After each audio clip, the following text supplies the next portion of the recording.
قراميط ايه يا حسن؟ انت عايز تودينا في داهيه؟ احنا لا نعرف دول ولا لينا علاقه بيهم. ها؟ احنا جايين نعمل خير وربنا هيكرمنا ان شاء الله.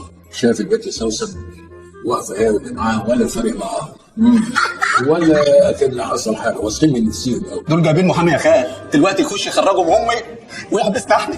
احنا برضه هنبعت نجيب المحامي بتاعنا. ايوه يا استاذ عطيه، انت فين؟ في مشكله كده وعايزك تجي لي دلوقتي حالا. احنا في مديريه امن الجيزه في مباحث الاداب. اوعى تجيب سيره لحد يا استاذ عطيه. قبطان متقاعد، انت لسه فيك حيل يا عم الحاج. شوف سعادتك، انا راجل شبعان، نسيت الدنيا دي كلها. عرفت نسوان بعدد شعر راسي بعد كل ده حاجه. بص الاشكال دي. لا يا شيخ مش مصدقني باين عليك. انا كنت بنقذ جوز بنتي من واحده لايفه عليه. ادي كل الحكايه. طيب يا سيدي، الاستاذ ده بقى كان بيحبب ايه مع النسوان برضه؟ يا باشا اديني فرصه اشرح لك.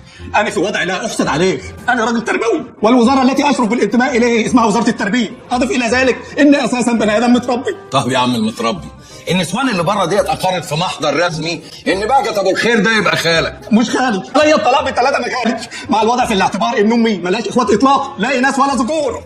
واثبت دي في المحضر سعادتك. انا بعترف ان كنت بقول له يا خالي، بس دي على سبيل المجاز ونوع من الاستعاره للتعبير عما كنت اكنه له من حب وتقدير واحترام وعرفان بالجميل. احنا في حصه ايش يا ابني انت؟ الراجل بيسالك سؤال رد عليه. انت تخرس خالص. اتفضل حضرتك. اتفضل.